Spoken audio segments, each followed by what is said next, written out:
Good morning and happy Pride!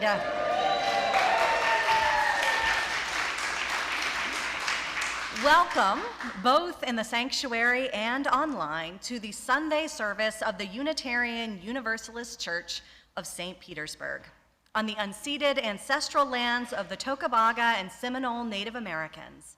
My name is Reverend Dr. Angela Yarber, and I will be leading today's worship service, Queer Spirituality Revolution.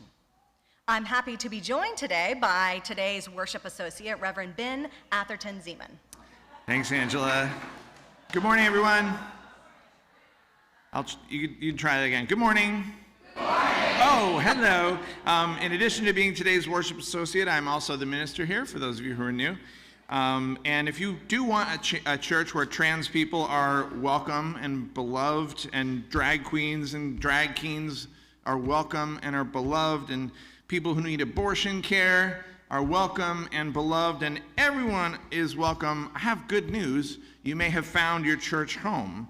We have two announcements today. Reverend Dr. Angela Yarber is hosting an International Queer Spirituality Summit tonight from 6 to 8:30 on Zoom, and you are invited. If you didn't already read about it in the Huffington Post yesterday, yes, we just name-dropped the HuffPo. You can scan the QR code in your bulletin to learn more and register for free. And then the second announcement is we're going to have our new member class today from noon to 2 in Gilmore Hall. Many thanks to all the folks who are providing childcare. Please read the rest of the announcements in your order of service or in our weekly newsletter. As Unitarian Universalists, we are a people of diverse beliefs, but we share a common faith. A faith that every person is worthy of love, that what we do in this world matters, that we are connected to one another and to the earth. Whoever you are, wherever you are on your journey, you are welcome here. And speaking of newcomers, we want to give a special welcome to you. So do you want to give a wave if you're new or you're relatively new? Hello, waving people. And you're under no, I got to chat with a couple of you. Yeah, you're like, she's new. I've been here in the 1970s. No, I'm not kidding. I'm not kidding. If you are willing to say a few words into this microphone, I will bring it to you. You are under no obligation to do so, but raise your hand if you are willing.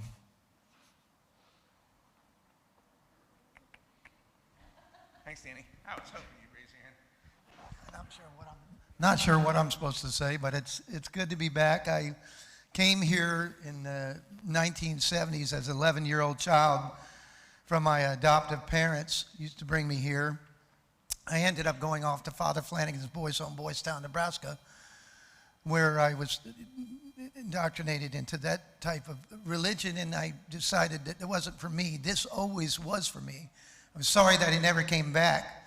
Today, my daughter was supposed to bring my mother, who's 91 years old, who used to bring me when I was young, and my mother had to cancel out because she was feeling ill, and there was just no way I was going to let her get all dressed up and not have anywhere to go. So here we are today. I'm Danny, and my daughter's I'm Daniel, and this is Daniela. We still both go by Danny, though. So she's here with me, and I hope she loves it here because already I feel right back at home. Welcome both Dannys. Looking for more hands. Looking for more hands. Going once. Going twice. Hello, Lee. Thank you for silencing your cell phones. Regarding masks, we encourage you to wear one as you are comfortable. And let's take a moment now to greet our neighbors. But remember to get consent if you're going in for a hug or a handshake. Remember, everyone has different feelings about that.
Welcome, Natalie.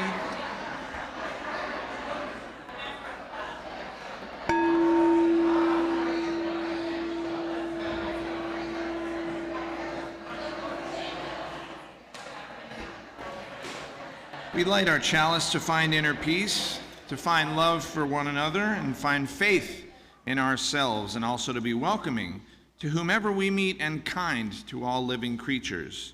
So gather round this light of hope as we share this time together.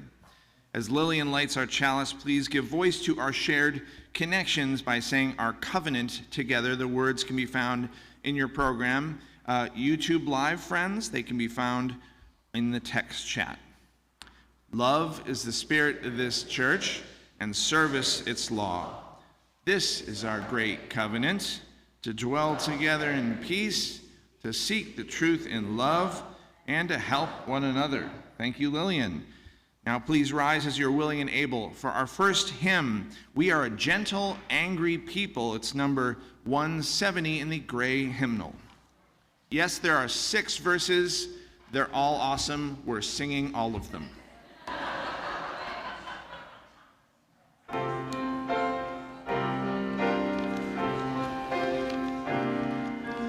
We are gentle, angry people, and we are singing for our lives.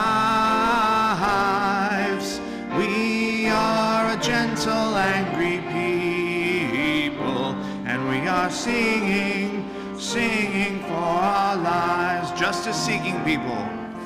We are a justice-seeking people, and we are singing for our lives.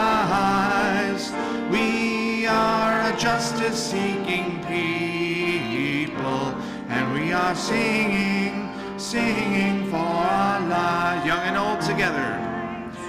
We are young and old together, and we are singing for our lives. We are young and old together, and we are singing for our land of many colors. We are land of many colors, and we are singing for our lives. We are land of many colors, and we are singing for our lives. Gay and straight together. We are gay and straight together, and we are singing for our lives. We are gay and straight and bi and trans and queer and questioning, singing for our lives. Gentle, loving people. We are gentle, loving people, and we are singing for our lives. We are gentle, loving people, and we are singing for our lives. You may be seated, except for any children who want to come forward for our time for all ages with Angela. Come on forward, children.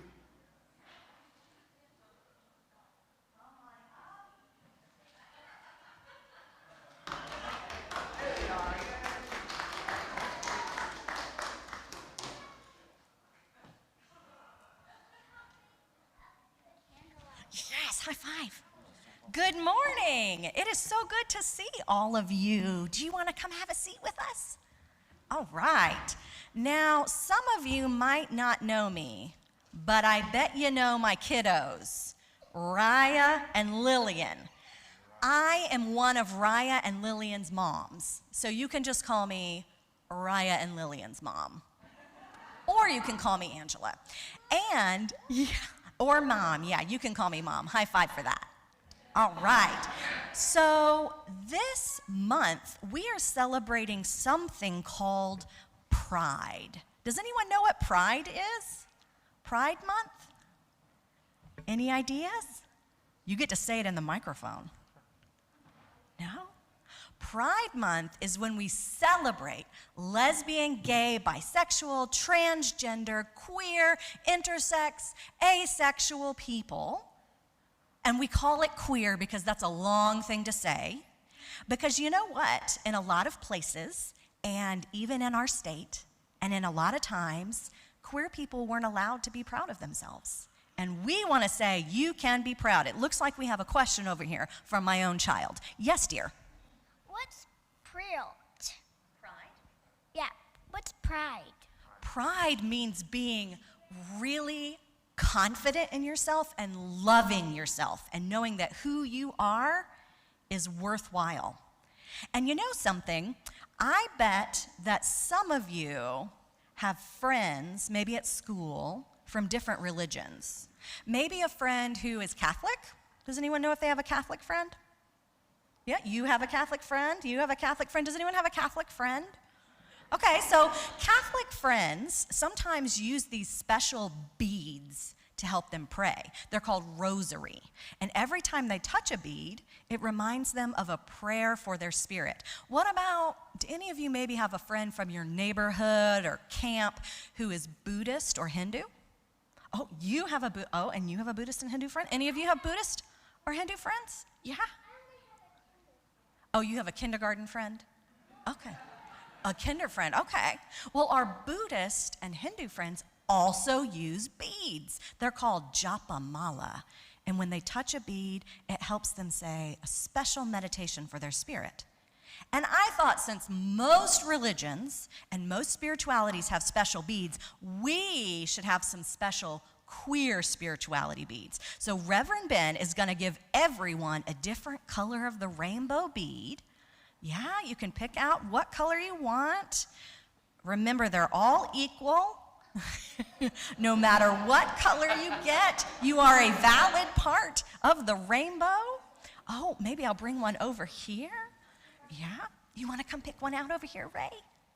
Yeah, and you know what you can do with these special beads? They might not be a rosary, they're not.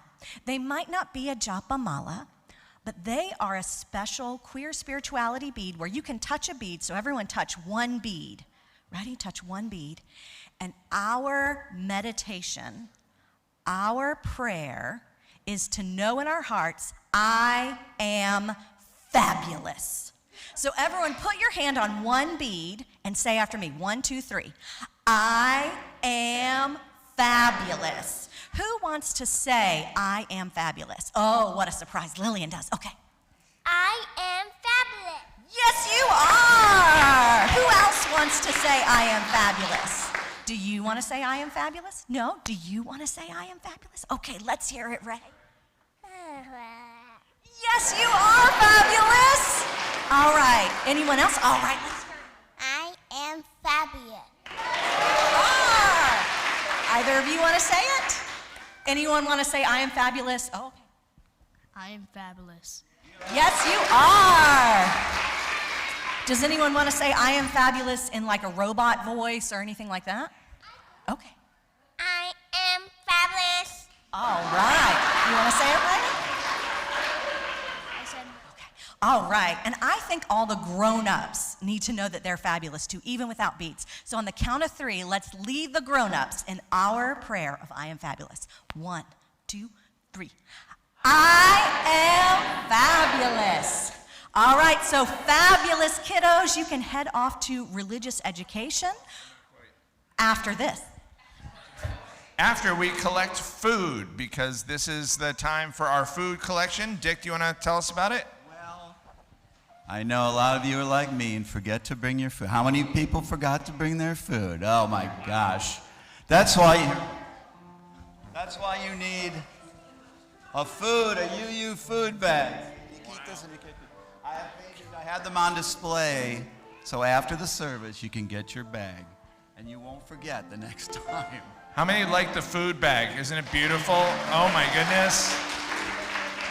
Those who did not forget and have your food, please pass it to the center as the children walk through.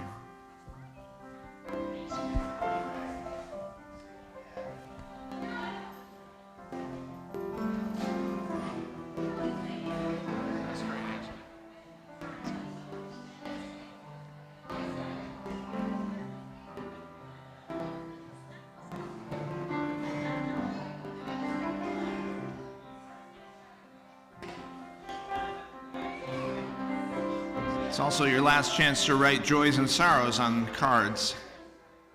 So we're doing that next.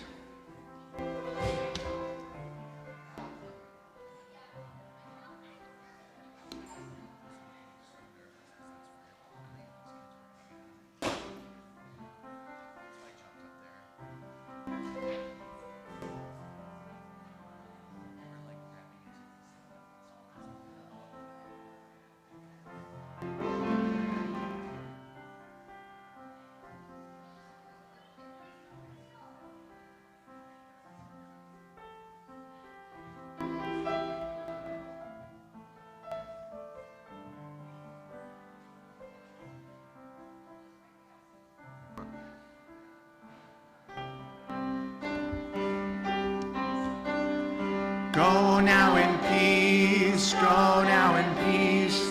May the spirit of love surround you everywhere, everywhere you may go. We've come to the time in our worship service for joys, sorrows, and concerns. And those of you on YouTube Live, you are not here in this room, but your presence is still felt. Please type your joys and your sorrows into the text chat. Many of you have submitted them to me this week by email. Those of you who are here and might be madly scribbling on a card, finish those up and I'll run down and grab one, or maybe someone else will because I'm actually reading them, so I can't grab them. Data Foster, thank you for placing a stone in the water for each one that was submitted this week. First, a stone of concern from Dwight Lawton's family. Many of you know Dwight has been regularly attending. Dwight's health is declining, and he is near the end. He is receiving hospice care at Westminster Palms, and I got to see him at the hospital before he went back, but he is now receiving the hospice care, and all prayers for Dwight and his family are greatly appreciated. A stone of concern from Chris McDonald, who asks us to pray for her since she's having health issues right now. A stone of concern from Gregory Mize for a crisis of faith in humanity. A stone of joy from Debbie Polis Carter. Her granddaughter Rosalind graduated from 5th grade with honors and is a deputy on safety patrol. 2 stones of sorrow from Chris McDonald. 2 longtime members of the Unitarian Universalist Fellowship in Huntington, New York, have passed away, and they were pillars in their community. 2 stones of joy from Cynthia Patterson and Paul Showalter, since Ben is applying to be the settled minister at UU St. Pete. A stone, yes.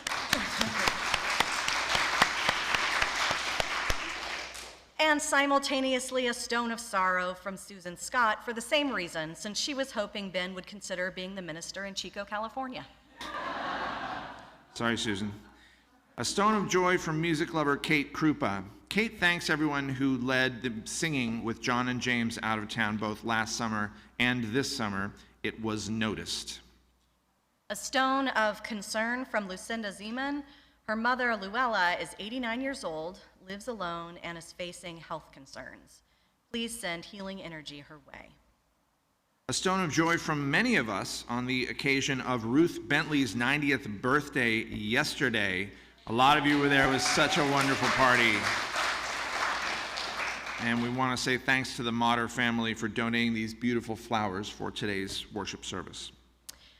A stone of joy from Robert for USF's lavender ceremony last month and having 73 graduates who identify as LGBTQ+, and 6 scholarships awarded. The president of USF spoke the opening address. A stone of joy from Sandy Weeks, who says, although I live in the land of anti-wokeness, I am elated to live in St. Petersburg, which is beautifully woke, especially UU St. Pete.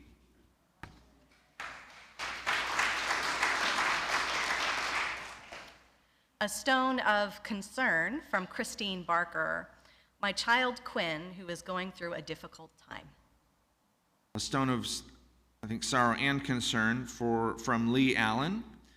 on the passing of Ron Roush, a beloved member of our greater spiritual community, and a concern, so 2 stones. So that was the sorrow. Stone of concern for another beloved member of our greater community who had a major fall and asks for healing of her mind, body, and spirit. And a stone of joy with a big exclamation point from Susan Gore. Last Thursday's sold-out drag show fundraiser for the LGBTQ Resource Center in Gulfport, and also for yesterday's 3rd annual Gulfport Pride celebration, where it didn't rain. And I'll add a 3rd stone for that since Dana is here. Dana and Lisa, along with many others, organize, I think it's the first time, at least in a long time, that we, this church, have had a booth at Gulfport Pride, and I enjoyed staffing that booth very much.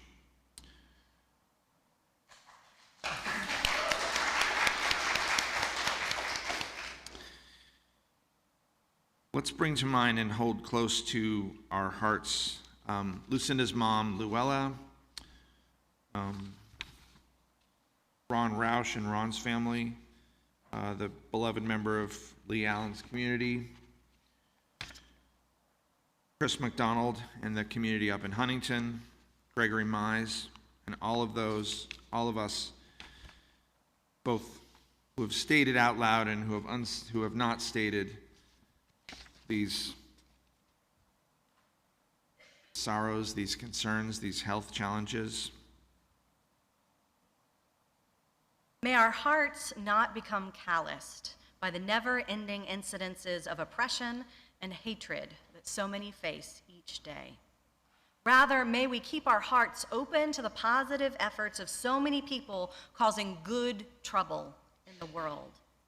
May we have the strength to demand and gain the right for all people to have a safe place to sleep, health care to keep them strong, and knowledge that their lives matter. The struggle is taking longer than it should, but we will get there if we continue to fight for what we all know is right. May all of us find a comforting and compassionate presence in the warmth of fellowship and community. And let's put one more stone, Dana, for all those joys and sorrows that remain in our hearts, perhaps too tender to yet be spoken out loud. And let's take about a minute of silence together.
The mystery is that we are connected even when we feel apart.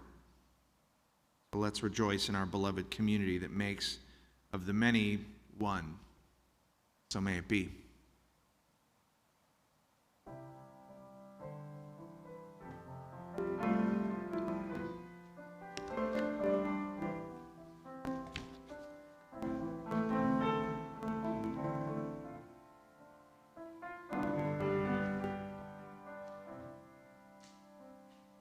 Spirit of life, come unto me. See in my heart all the stirrings of compassion. Blow in the wind, rise in the sea, move in the hand, giving life the shape of justice. Roots hold me close.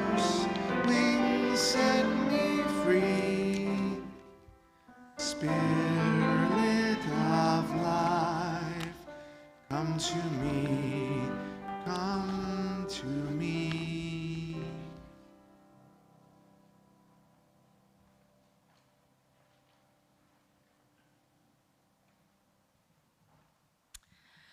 Joy Aludicon. She is a singer-songwriter who's been around a little bit, but new and up and coming, so you may get to hear more of her music. She just had a new album come out. She is a proud, Black, queer woman who is the daughter of Nigerian immigrants. And many of her songs touch upon, well, several themes, but the theme today is about how difficult it was growing up in a home, feeling queer, being queer, and everyone wanting to change you, especially in a very Christian, formal Christian home. So I think you'll hear in her song some of her feelings about that experience. And thank you for letting me share my talent with you.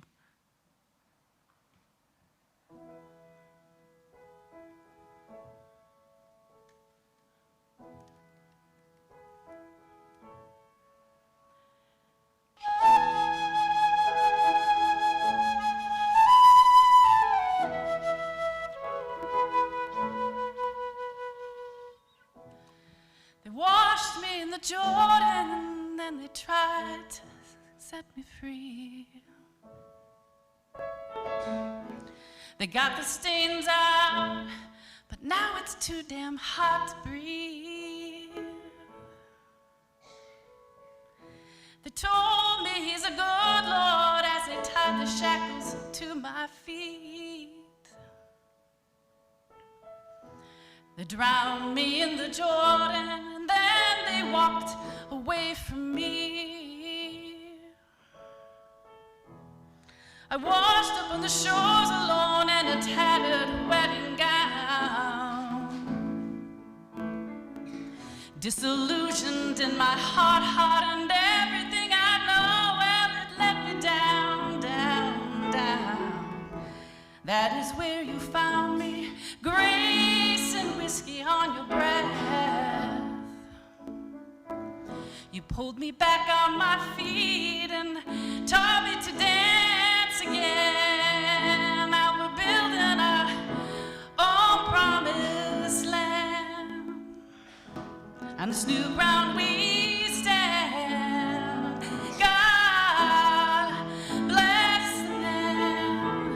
On this new ground we stand.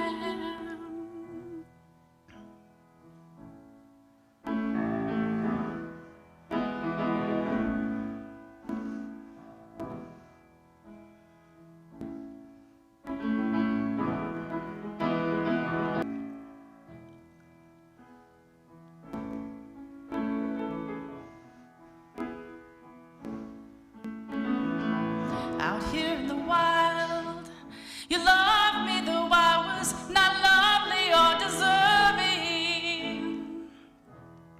You kissed the curse from my lips and taught me to rejoice again. Now we're building our own promised land.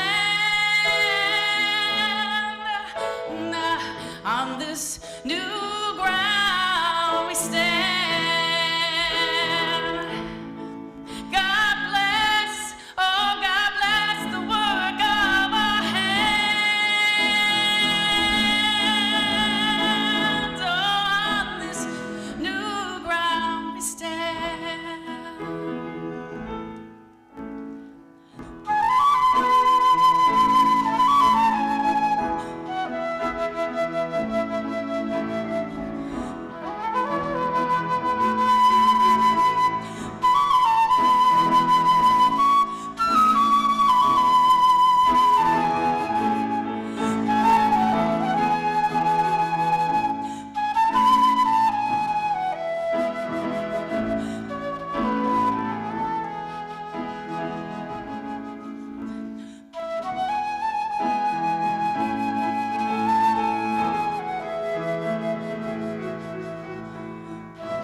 turning back. No, now I found love. There's no turning back. I found love.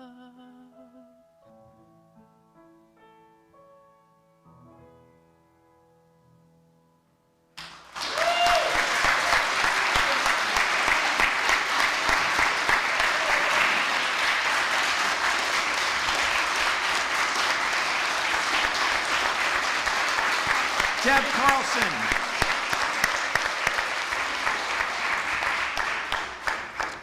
Thanks so much, Deb. Thank you, Aaron.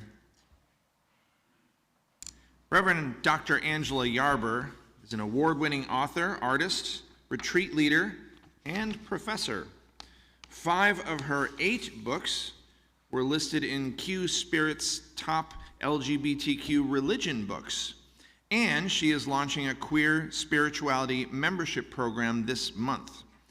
With a PhD in art and religion and decades of experience as a professor of women's gender and sexuality studies, she's also ordained clergy and was a pastor for 14 years. Angela attends this very church, UU St. Pete, with her wife Elizabeth and her 2 children, Raya and Lillian.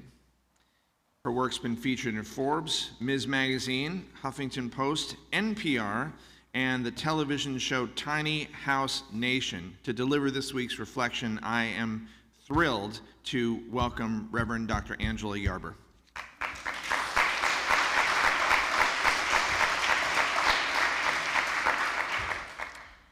Deb and Aaron, you are fabulous.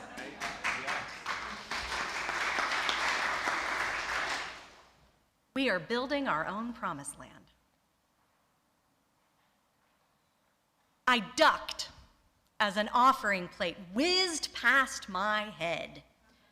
Clad in a stodgy clergy robe, a rainbow stole draped over my narrow shoulders, I stood in a sanctuary that seated 2,500.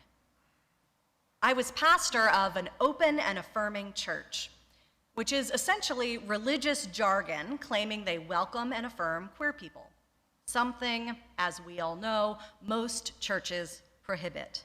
I mean, they had hired me, a queer clergywoman, as pastor, and I'd suffered the consequences.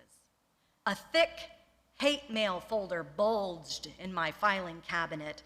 Sometimes the letters described in detail the way my flesh would smell when I burned in hell. A couple included death threats, but that didn't do me in. We activists wear such threats as some kind of twisted badge of honor. It wasn't the external discrimination levied by preachers and politicians that caused me to resign. Nope. It was the internal, underhanded, invalidating sexist and heterosexist microaggressions waged from within a community that claimed to honor and support queer people.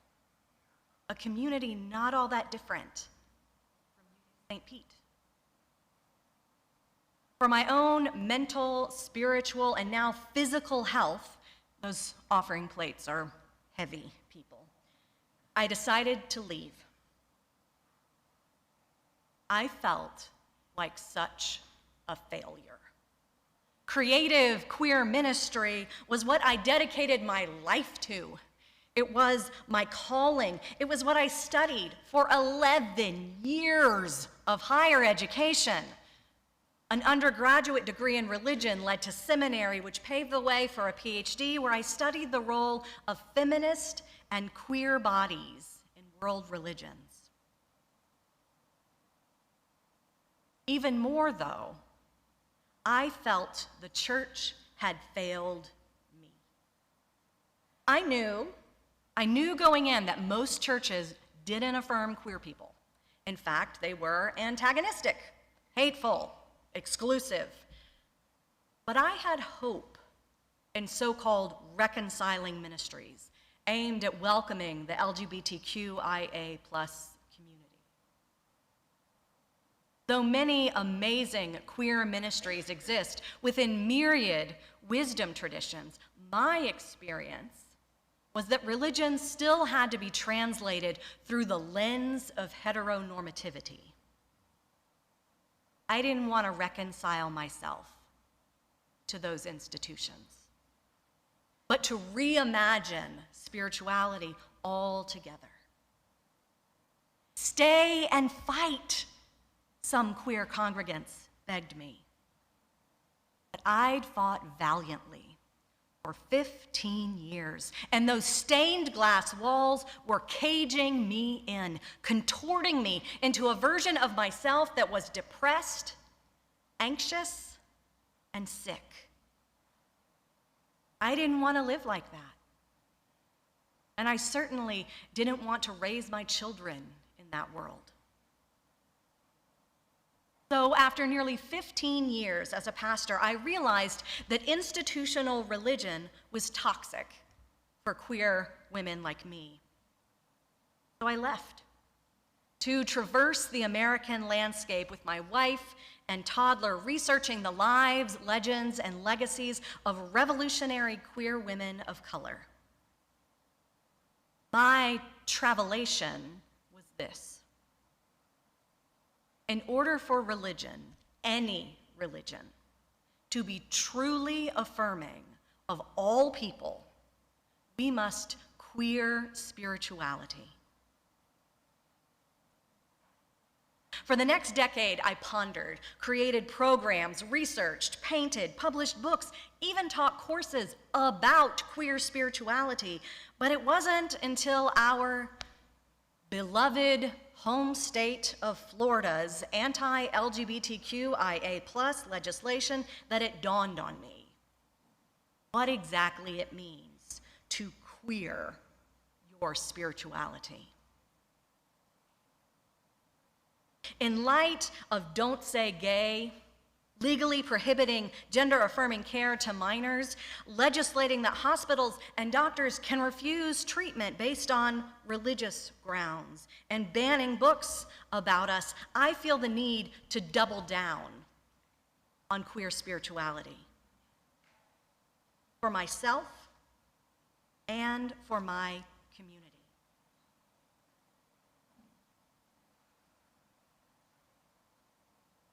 Intentionally transgressive and subversive, queer spirituality means recovering, restoring, and reimagining spirituality. We begin with recovery. As you know, queer people have been damned, banned, and excluded by so many institutional religions. These institutions have done real harm, causing unfathomable trauma. Whether it's calling us abominations bound for hell, funding our beheadings abroad, or hurling that offering plate in the direction of my head, religion's primary function in most queer people's lives is one of hurt. To queer spirituality means we not only have to acknowledge this hurt, but we must galvanize ourselves to recover from it. And more importantly, religions must repent and ask our forgiveness. Yes.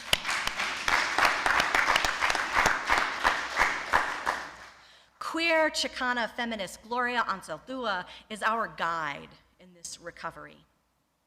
She dedicated her life to building bridges between seemingly oppositional binaries, often used to exclude, undermine, and create oppressive hierarchies, like gay, straight, man, woman, male, female, Spanish, English, Mexican, American.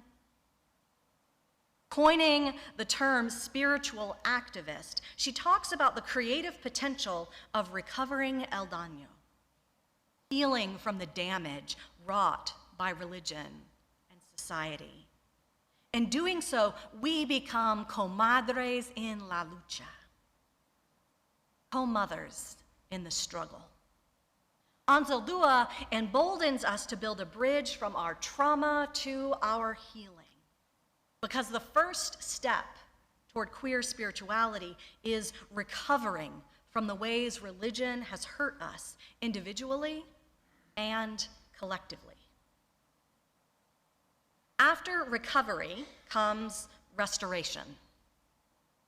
Queer people must restore the forgotten and erased voices of queer saints hidden in the crevices of our canons. This is what I did as I researched across the country while recovering from pastoral trauma.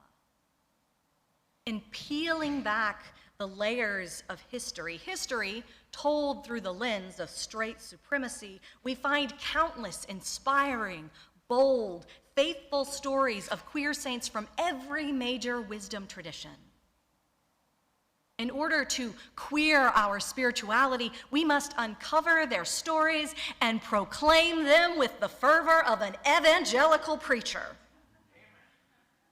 Whether it's the woman-loving, status quo overturning Judith in Judaism, who subverted gender roles in ancient Israel, delivered the Israelites wild dancing drag, and chose to spend her life with her beloved handmaid, or the Episcopal saint Polly Murray, who was not only a civil rights attorney who coined the phrase Jane Crow to acknowledge the sexism that accompanied racism in Jim Crow laws, but was the first African-American woman ordained an Episcopal priest, all while having intimate, loving relationships with women, even taking hormone treatments, and claiming she was a man trapped in a woman's body. Queer people have led rituals, surrendered to Allah, prayed to Yahweh, preached of Jesus, meditated with Buddha, danced alongside Shiva, and guided our spirituality for millennia. Once we recover from religious trauma, we can restore the forgotten stories of queer spiritual leaders. Finally, restoration leads to reimagination. The uncovered stories of queer saints empower us to reimagine what spirituality looks like. I think, for example, of the radical imagination of Buddhist trans folks who have envisioned Guanyin, the Buddhist goddess of compassion and mercy, as a trans icon because of her gender fluidity. Or how queer Catholics, yes, there are some, have reimagined the saints Perpetua and Felicity as the patron saints for same-sex marriage because of the records of their love found in their 3rd century diaries, and how they held one another and kissed while being stoned to death. Not simply martyrs for the faith, martyrs of forbidden love. This reimagination is key because the restoration of queer saints is rooted in the reconciling model I spoke of earlier. It lifts up the stories of queer people within the world's religions. But I believe, while that is very important, it is not enough. For many queer people, there is no amount of restoration or reconciliation that can heal the trauma they have endured. Whether it's the fact that homosexuality is a crime in 67 different countries, and in several, it's a capital offense that can quite literally lead to the death penalty due to either Christian or Muslim extremism. Or whether it's something seemingly innocuous like Senator Marco Rubio using his Catholicism as a bludgeon to bully the LA Dodgers to rescind their invitation to celebrate the Sisters of Perpetual Indulgence. The deep and everlasting harm religion has done to queer people sometimes cannot be forgiven or reconciled. But queer spirituality does something altogether different than queer religion. The innate spirituality of queer folks creates alternative rituals where the club is our chapel, the rainbow flag, and the virtues it represents, our sacred symbol, renaming ceremonies for our trans kindred, our baptism or mikvah, pride, our holiest of days, and our chosen families, our faith community. Our meditation is liberation, our prayer, authenticity. If the early church father, Irenaeus, is correct in asserting that the glory of God is humanity fully alive, then whether or not there is a God, queer people show us what it means to truly live fully and authentically as ourselves. And it's because queer people deserve to be honored and celebrated in this way that I've launched an entire queer spirituality business that includes monthly membership programs and an annual retreat, and kicks off tonight with the International Queer Spirituality Summit that Ben mentioned earlier. You are all invited. Please come. As we celebrate Pride, I'll tell you what my experience as a lapsed queer clergywoman has taught me to be proud of. I'm proud of the radical imagination of the queer community. Whether it's our faithfulness to one another when the world is unfaithful to us, the spiritual authenticity of trans kindred living into the fullness of themselves, or Karamo reminding us what it means to have innate worth on the television show Queer Eye. The queer community reimagines what it means to be spiritually human. That is queer spirituality. And that's something no politician or preacher can take away.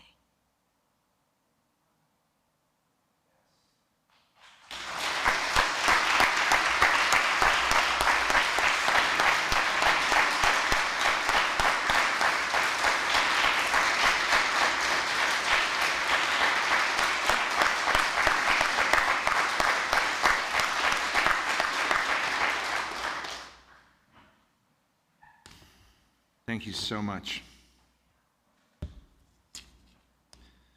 We eat fruit from trees that were planted before we were born. Let us now plant seeds that will bear fruit long after we are gone. In the sanctuary, the offering will now be given and received.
Please rise as you are willing and able for our closing hymn, Everything Possible by my cousin, Reverend Frederick Emerson Small. It's number 1019 in the teal hymnal.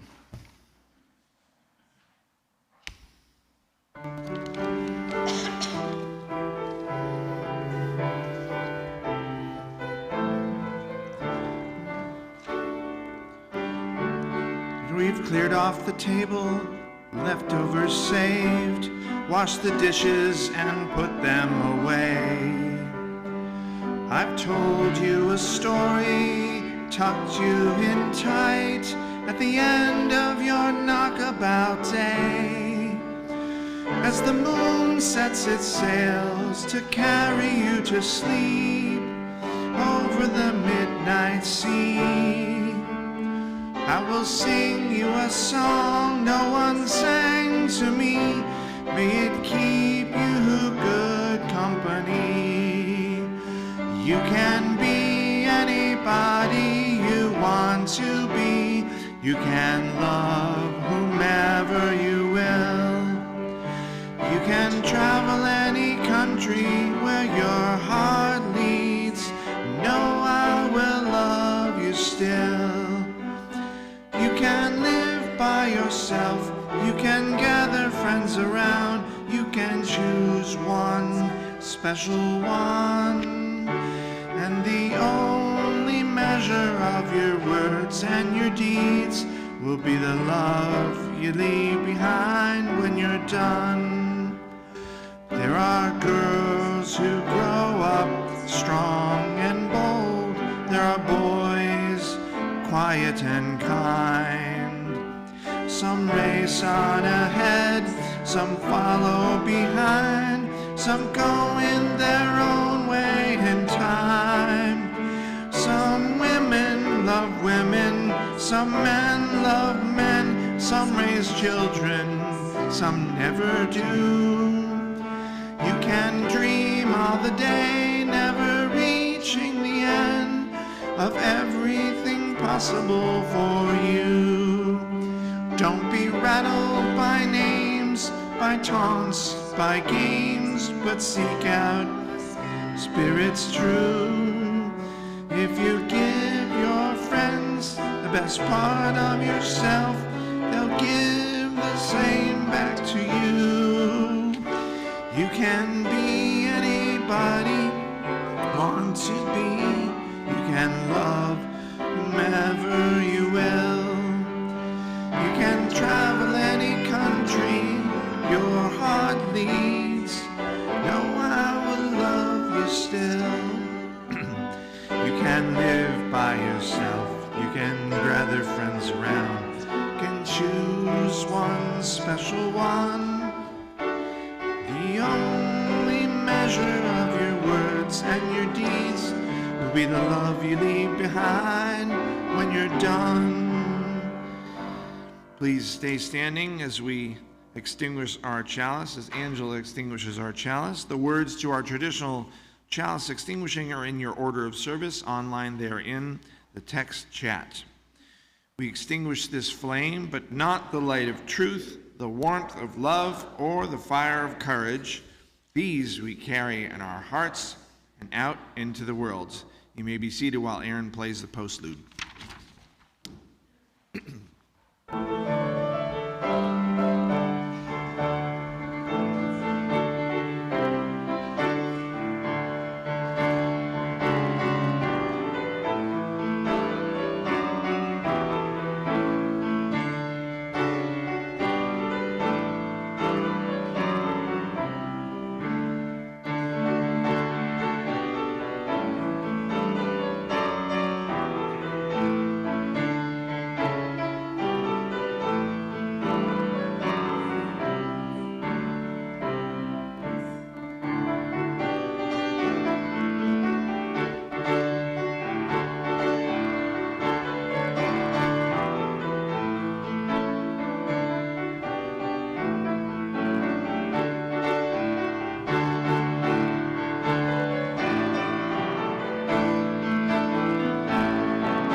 join us for coffee hour next door in Gilmore Hall, Ben and I will be doing a receiving line today.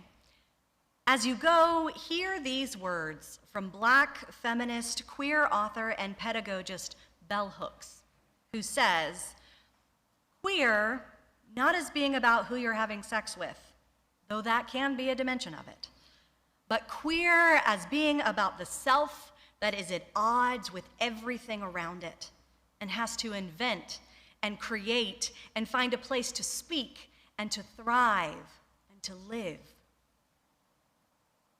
Is your very self at odds, beloveds? You are not alone. Let's invent and create a place where all may speak and thrive and live because you are fabulous.